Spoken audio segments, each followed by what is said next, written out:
Bienvenue, bienvenue sur ce cours de voyance, sur ces runes. On va parler de magnétisme, on va parler peut-être de sorcellerie. Peut-être serons-nous brûlés sur la place de grève. Je ne sais pas encore, mais en tout cas, bienvenue parmi nous. Oui, je vous dis. Et voilà. Bon, il faut bien rigoler un peu, hein, donc, parce que c'est quand même un peu terne en ce moment. Bon, voilà. Bienvenue dans ce premier cours de runes. Les cours commencent à partir de celui-là, c'est acté. Plaf. Maintenant, il n'y a plus qu'à se donner rendez-vous assez régulièrement. On va commencer dès aujourd'hui, évidemment, puisque vous êtes là en train de me visionner. Demain, autre cours de runes, on va faire des cours assez courts. Parce que faire des cours de 2 heures ne voudrait rien dire. Déjà, j'ai du mal à parler pour 3 minutes, alors vous imaginez sur 2 heures. Mais c'est pas que ça, c'est aussi parce que le temps d'attention, il faut bien séparer les choses, donc on va bien faire tout ça. Qu'est-ce que les runes? Premier cours, qu'est-ce que les runes? Je vous pose la question. Oui, toi là-bas, t'as répondu, t'as levé ton doigt, comment ça? Oui, non, c'est pas ça. Bon, allez, je vais vous expliquer. Les runes, c'est un alphabet. Bon, déjà, ça pose son problème. C'est alphabet. Et en quoi un alphabet est-il mystérieux? Parce que les runes ne peuvent s'appliquer qu'avec une démarche spirituelle, ne peuvent se comprendre qu'avec une démarche spirituelle. L'alphabet en soi est mystérieux. Tous les alphabets sont mystérieux. Vous prenez l'alphabet hébraïque, on s'en sert pour faire des pratiques magiques. Et l'alphabet a ceci. Déjà, l'alphabet distingue l'histoire de la préhistoire. C'est à partir de l'alphabet qu'on en arrive au moment de l'histoire. L'alphabet a permis de acter des choses, acter des souvenirs, acter des légendes, acter des actes en eux-mêmes, juridiques, actes de guerre, a permis aux premiers philosophes d'écrire ce qu'ils pensaient, comment ils voyaient le monde à cette époque-là, a permis d'avoir les premières lettres d'amour, a permis d'avoir les premières lettres de dénonciation, parce que l'homme a toujours été calomnieux, il a toujours eu aucune envie, c'est de balancer n'importe quoi dans la gueule de son voisin. J'en connais parmi vous aussi. Qu'est-ce que vous avez d'autre?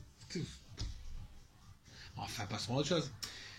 Donc les runes, c'est un alphabet, et cet alphabet se distingue par différentes choses. Rune vient de la racine ru, qui veut dire murmure, parce que ça se chuchotait. Parce que les secrets se chuchotent, ils ne se disent pas à haute voix. Alors moi je dis à haute voix parce que j'ai une grande gueule, mais on va les partager entre nous, et après on s'échuchotera. Chuchotons ensemble. Les runes se composent de 3 groupes de 8 lettres, et une 25e qui est la rune blanche, dont on parlera évidemment plus tard. Chaque groupe de 8 lettres correspond à une pensée spécifique. Les 8 premières runes correspondent à vous. Qui êtes-vous? Comment pouvez-vous vous développer? Comment pouvez-vous aller mieux dans votre vie? Les 8 runes suivantes correspondent au destin. Et les 8 dernières runes correspondent à nous en interaction avec le destin. Parce que souvent, j'entends beaucoup de gens qui se plaignent du destin, qui ont l'impression qu'on leur a rejeté un sort, ou qui subissent... Mais souvent, n'oubliez pas qu'on est des artisans de notre destin. Il nous tombe des trucs sur le coin de la gueule, ça c'est le deuxième mouette, mais on peut peut-être, avec une certaine connaissance des arcanes du destin, pouvoir vivre au mieux. Tout du moins, c'est déjà pas mal déjà de vivre au mieux. Donc les runes ont cette possibilité effectivement divinatoire, puisque vous m'avez tous... si vous êtes là, c'est que vous me connaissez, vous savez que je fais les runes en divination, mais elles me permettent aussi de travailler l'énergie, elles peuvent permettre de travailler le soin, les runes étaient utilisées pour faire des guérisons, elles permettent de développer des énergies positives dans un endroit, elles permettent plein de choses, elles permettent surtout d'avoir ce cheminement spirituel, ce chemin de vie, qui va vous permettre, en les suivant, d'être mieux. Ça, j'en suis sûr. C'est quelquefois compliqué, mais au final, ça permet d'aller mieux. Comme j'ai dit tout à l'heure, les runes, on va les travailler par rune, et on reviendra sur chaque rune ensuite pour un autre plan, divinatoire, énergétique. Les runes ont été découvertes mythologiquement par Odin. Il s'est sacrifié pendant 9 jours et 9 nuits, pendu par les pieds avec une lance dans son flanc, et il a sacrifié un œil.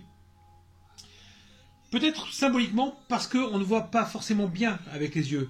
C'est Saint-Exupéry qui disait qu'on ne voit bien qu'avec l'œil du cœur. Je pense qu'il n'avait pas tort. En même temps, Saint-Exupéry, je ne me permettrai pas de...